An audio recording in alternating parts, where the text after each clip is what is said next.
So, Anthony, looking at this, the title of this book, which of course hints at what the essence is of time and the timeless, one might say you're touching upon something very, very profound that relates to the very essence of human life.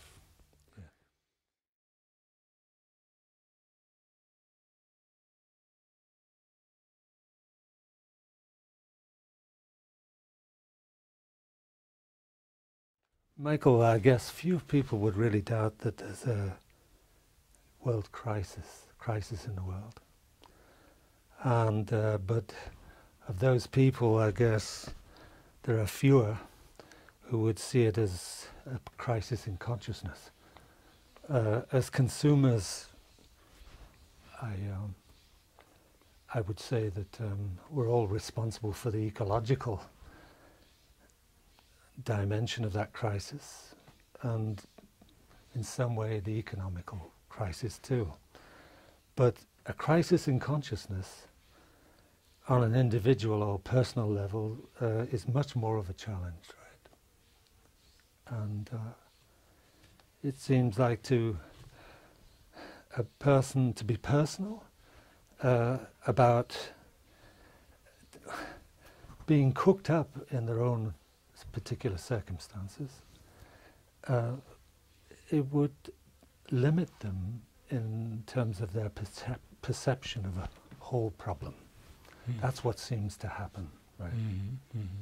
And one thing that really we could probably go into is the nature of perception and whether there's freedom, a possible freedom, a perceptive freedom that each individual could have access to if they were serious enough and were willing to look at themselves in a different light and look at the movement of their own consciousness, their own thoughts, busy thought, busy as it can be, but it doesn't seem to provide any good solutions to this particular crisis we're in. And I wonder if we could actually go into that. What is perceptive freedom? And so clearly these things are interrelated, and when we talk about crisis, we can of course think of a great many different types of crisis, but what you probably must be thinking of is a type of collective global crisis that our societies worldwide are subject to, and that affect each individual life. yes, You know, and therefore you seem to be suggesting that the one way to possibly face this crisis, however it plays itself out in each person's life, that the way to face it is through perception. yes. Right? The quality of one's perception. The quality and a more holistic perception, because, as we well know, we are trained, conditioned, educated in a specialized manner, you know, as doctors, as cooks, as engineers, as teachers, etc. So we tend to look at life in a very limited manner, in a fragmented manner, in fact. Specialized, yeah. And personalized in the sense of whatever one's emotional makeup is. Which is another aspect of fragmentation, is that me and the world, me and the others. Right. We could probably call it temporal conditioning. Yeah. And the question is that conditioning so pervasive that there's no real possibility of any other quality of perception making a difference, right? And of course, we know from the course of human history that all kinds of collective attempts have been made to resolve this on a large scale, revolution, the French Revolution, the Russian Revolution. Ministry of Enlightenment. The American Revolution, the Ministry of Enlightenment. It has been and it's gone. And we know that all of these attempts more or less have fallen short. And maybe what you're suggesting, and I think what a great many of thoughtful people, serious people suggest, is that the entrance to a change is from the individual level. Yes, of course. Right. Now, to me, in my own experience, I would say that there's a big question behind time and perception. Obviously, when you're learning something, it takes time. And to actually perceive, have an intimation that there's a limit to the way one thinks about the world and oneself, and that limit is actually the cause of the problem, personal and global, whatever, then the question arises, how do I approach it? Is it something that happens spontaneously if I'm quiet enough? And what is that quietness that's essential, that's necessary? If it is quietness that's necessary, where does time come into it? If all I know is the temporal conditioning, that is evolving in time, changing, improving, deteriorating, whatever, becoming stagnant, still time. I'm distracted, I'll kill time, right? I'll waste time. Yeah, we seem to be the slaves of time in many respects, in that we are really caught in it. The past determines our responses to how we meet the challenges in the present moment. We are very much concerned about future events, and so that really forms the framework of our everyday life. Is that? So is it possible for, most people are involved in wish fulfillment, right? One kind or another. Call it ambition, wish fulfillment, whatever. Something you'd like to see change and happen. But is it possible that observation can displace that? Not entirely, in the sense that one would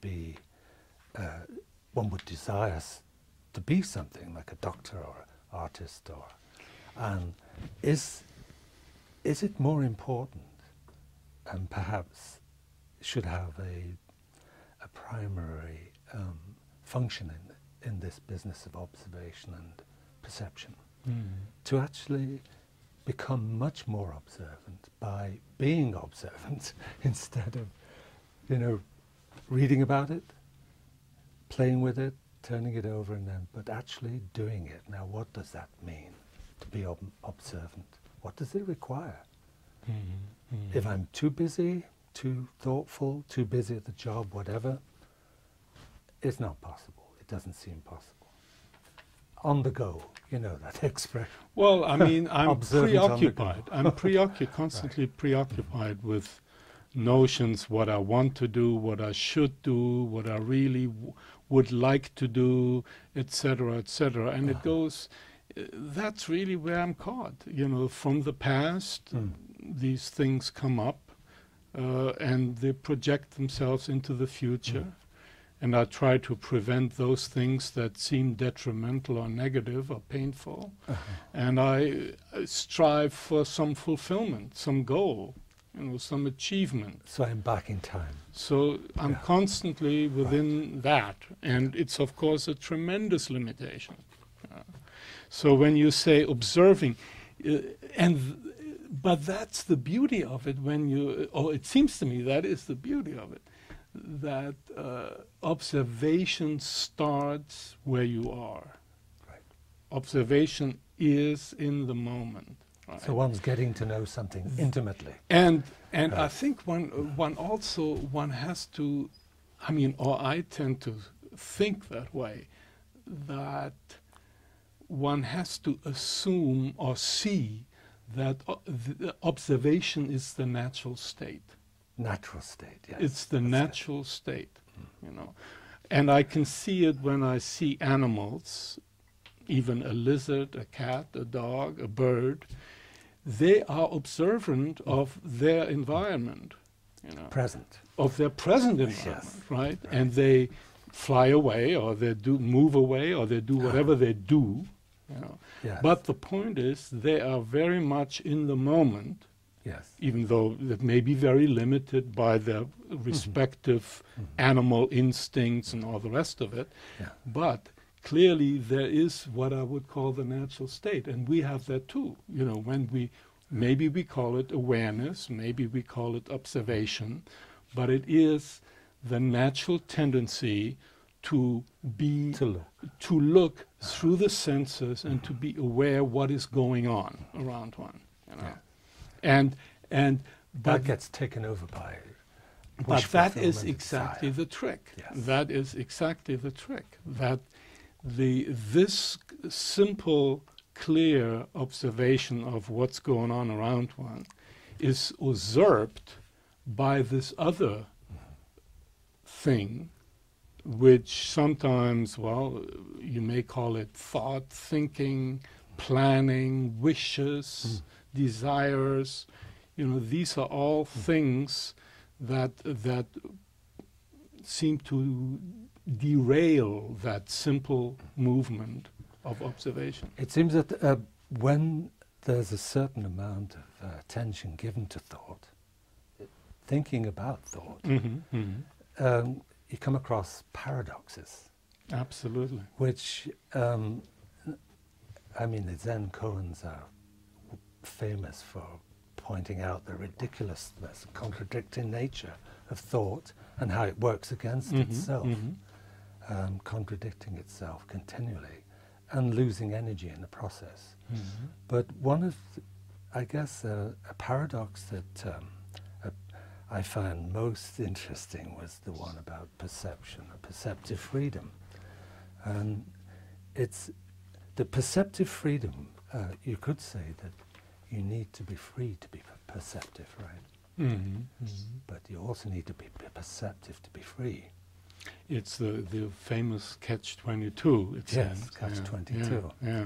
So, I mean, in some schools of like the Zen teaching, that could possibly freeze the mind because of it's such a challenge. You know, it's a challenge but if that, what the implication of it is that perception can be timeless, because it's only a paradox if I regard I have to be present, I have to be perceptive in order to be free, I have to be free in order to be perceptive. That's all implicit process of time, right? So it must be timeless. There must be a possibility there. I don't get to it by a time process, right? So you are suggesting then that there is an intricate connection, a direct connection between being in this moment, and of course one has to be always so cautious of cliches. We all know how easy it is to set up a cliche, like living in the now. You know, the now, the word now has become a cliche, unfortunately. Even today's insight can be tomorrow's cliche. Right? Exactly. So one has to be constantly aware of that. Yes. But even so, if I understand you correctly, you seem to be saying that being in time is also being in the timeless.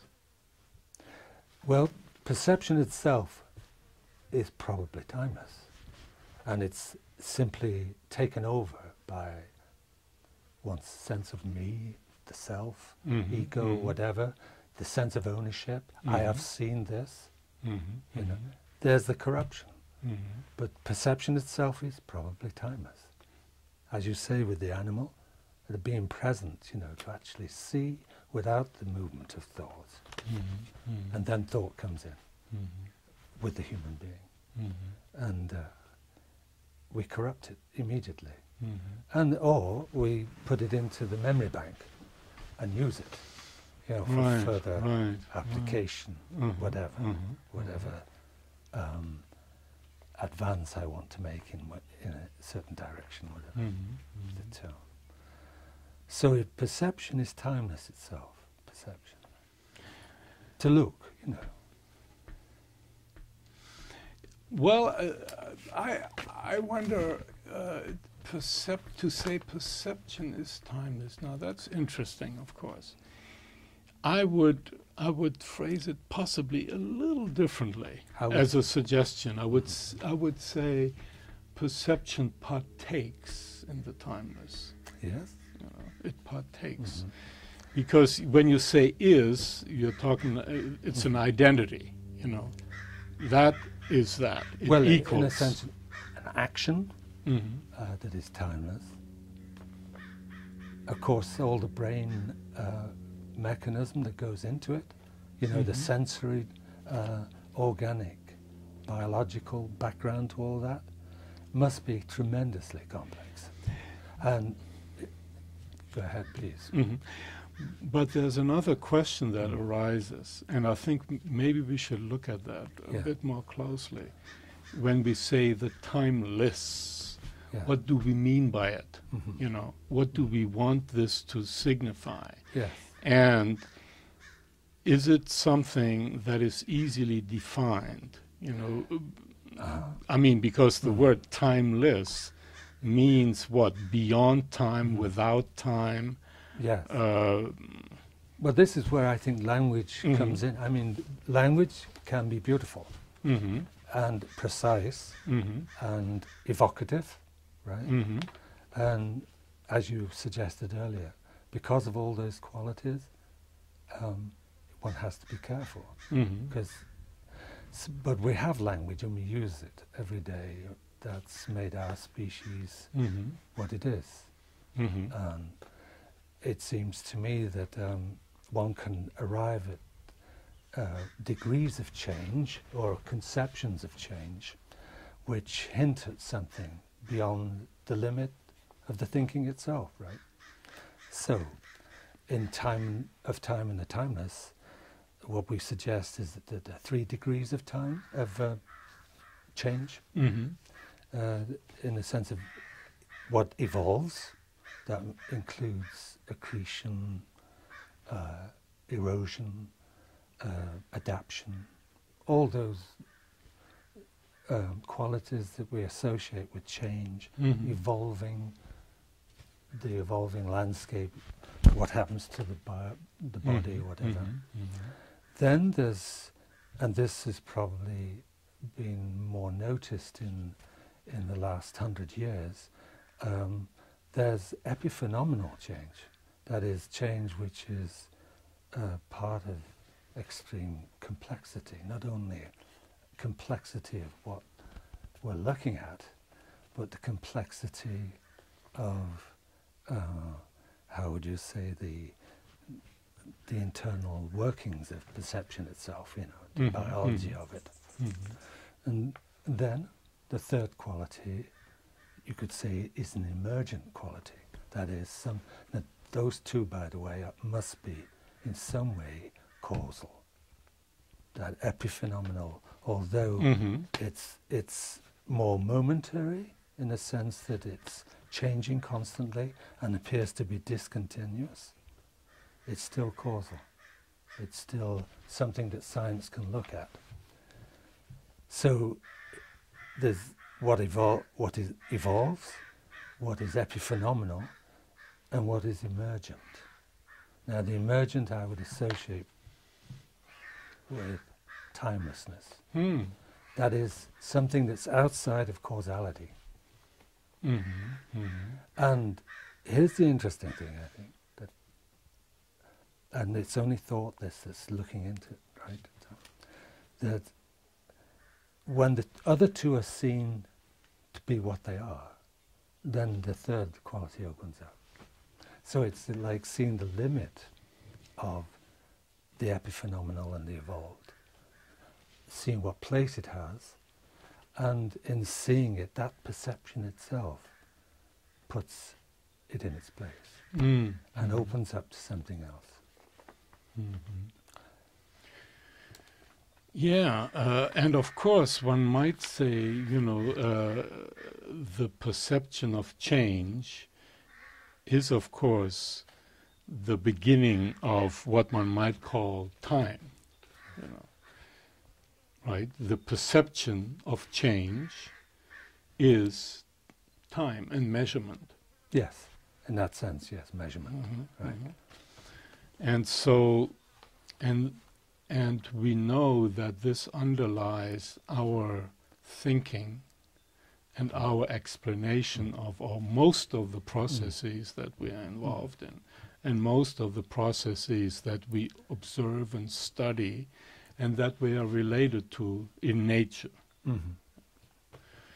And of course, this, as you rightly point out, is becoming more and more complex through our own intervention, so to speak, because we, human beings, humanity, has come up with this peculiar phenomenon called technology, which means the invention of tools and the connection between thought, thinking, measuring, and the use and function.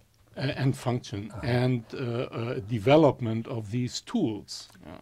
So, and all of it in one way or another relating to the control of the environment and the control of our lives and our health and so on, and our survival as a species and as Control individuals. of other people. And control of other people.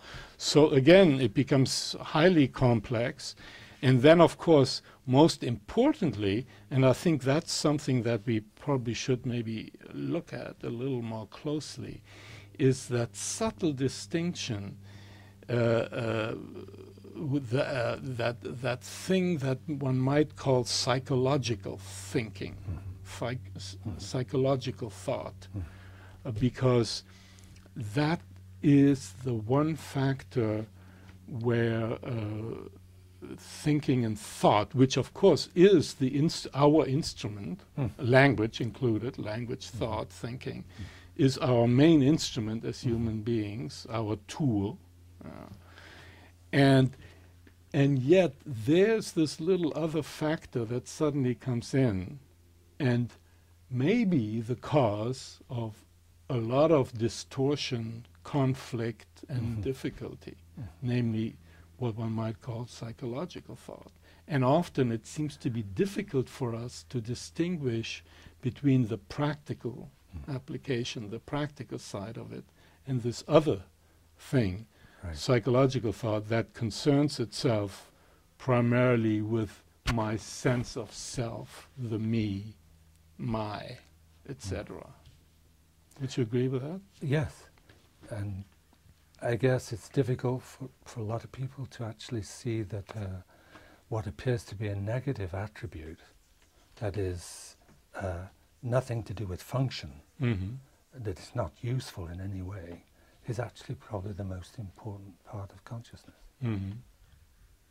It qualifies all the rest. And without it, as someone once said, you can do what you like, but without love it has no meaning. And so, has love got something to do with this timeless business? Yeah, that's of course. Because all I know is self-separation, self-isolation, with this psychological self. So each person, what chance have they got? No guarantees. Just the interest, it has a magical movement with it, of looking. Can it be so powerful? Have such an impact? To look in a certain way, so you're not gaining anything, you're simply learning. So Anthony, this of course introduces a whole another factor, that big word, L-O-V-E, love. What we mean by that, it's, you know, another word that has become the cliche of the century, you know, particularly since we all believe in romantic love and the importance of romantic love, and we extol it, we sing about it, we have poetry about it, we kill for it, and so on, you know. But you can see there already is that simple threshold from one into the other area, you know, where love seems to be that unifying principle, that non-divisive movement, and suddenly it becomes the most divisive because it brings out... They make a business out of it. Make a business out of it, becomes conflict and all kinds of other exploitative and so on. So I think that word love is, of course, an unusual word, and it hints at something that, as a great thinker once said, can only be approached negatively. You know, we can only say and see what it is not. Busy thought, churning, kind of suffering, psychological suffering. Everybody's familiar with it. Got a problem, you work over it, you try and resolve it. And it's self-isolating. And having worked in the arts myself, I've noticed that some artists have a sensibility that allows them to see somewhat beyond that self-isolating thing of suffering to a more, we could say the stream is perceived, that we're all in the same stream. And when you get a feeling for that whole movement of that stream, psychologically, the psyche, if you like, the whole movement within the psyche, there's a qualitative difference between that and being self-isolated. So it gives the artist a certain passion, a certain fire, you know, and they can communicate it, you know. And that's the whole point, of course, you know, in the art, you want to communicate a new perspective, a new view, and a new angle. Only a few artists are able to be to go even further, to actually move people on with their compassionate, a sort of redemptive quality, to redeem the suffering, if you like, through their work. I see it in Rembrandt, for instance. His self-portrait as an old man. There's something redemptive about that work, and it's compassionate.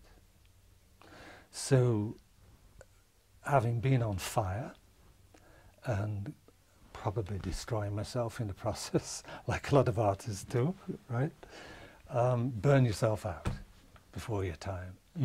So it's not really profound enough insight into to have the passion to feel the flow of the psyche.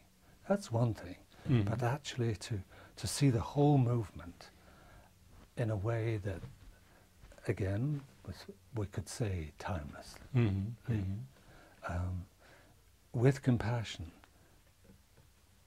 That is quite a challenge. I think it's the challenge, isn't it? For any human being, whatever they're doing, as a service to other people, or you know, whether they're writing, gardening, whatever. To have that quality in their what they do. Well, as our favorite philosopher, if I can call him that, Krishnamurti, expressed, the art of living is the greatest of all arts, and nobody can teach it to you. And that's, of course, something that we may hesitate to accept, because we are used to this particular circumstance. That's our human condition, that we believe that everything can be taught, everything can be, we can be trained in a certain skill. Do you think that susceptibility comes from childhood? Some sort of deficiency, some sort of aberration in the relationship, parents and child? There's old mother and father, something lacking. So one grows up and looks for some kind of authority, some guidance, some paternal or motherly influence, you know, and get stuck with it, get attached to it. Even in adult life, you know, it's all the way through. Well, you may be pointing at something that may be at the very root of it. You know, if the parents, if the teacher are aware of this particular circumstance, that freedom is in the very first step of human existence. If that is understood and seen, then we will communicate that to the child from early on. You know, without, you know, and modifying it sufficiently. It doesn't mean, you know, to let the child do what he or she wants to do under all circumstances, not at all, you know. But there is a way of taking care, respecting, and at the same time pointing out this particular thing that the child, through his and her perception of the world, can see for him or herself, can see the whole thing. So then it becomes self-ordering, right? Not volitional at all. That's right. That's it's something that occurs as natural as seeing, in the light of inquiry. That's exactly it. And there one wants to say it's a natural unfoldment, you know. It's a natural thing. And we, with our thinking and our over-anxiousness, we suppress that and interfere with it. You know. And so that's the great art of education. And you're an educator, so you know about this. You know, you have children of your own, so you know the enormous challenge that is there. You know, I mean, one would not call it easy at all. You know.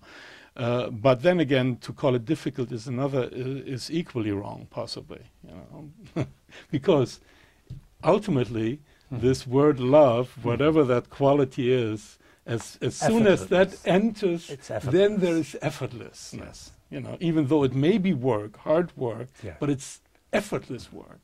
It's effortless activity. You know, because at the moment you love something, you do it, you know, and you enjoy, you love doing it.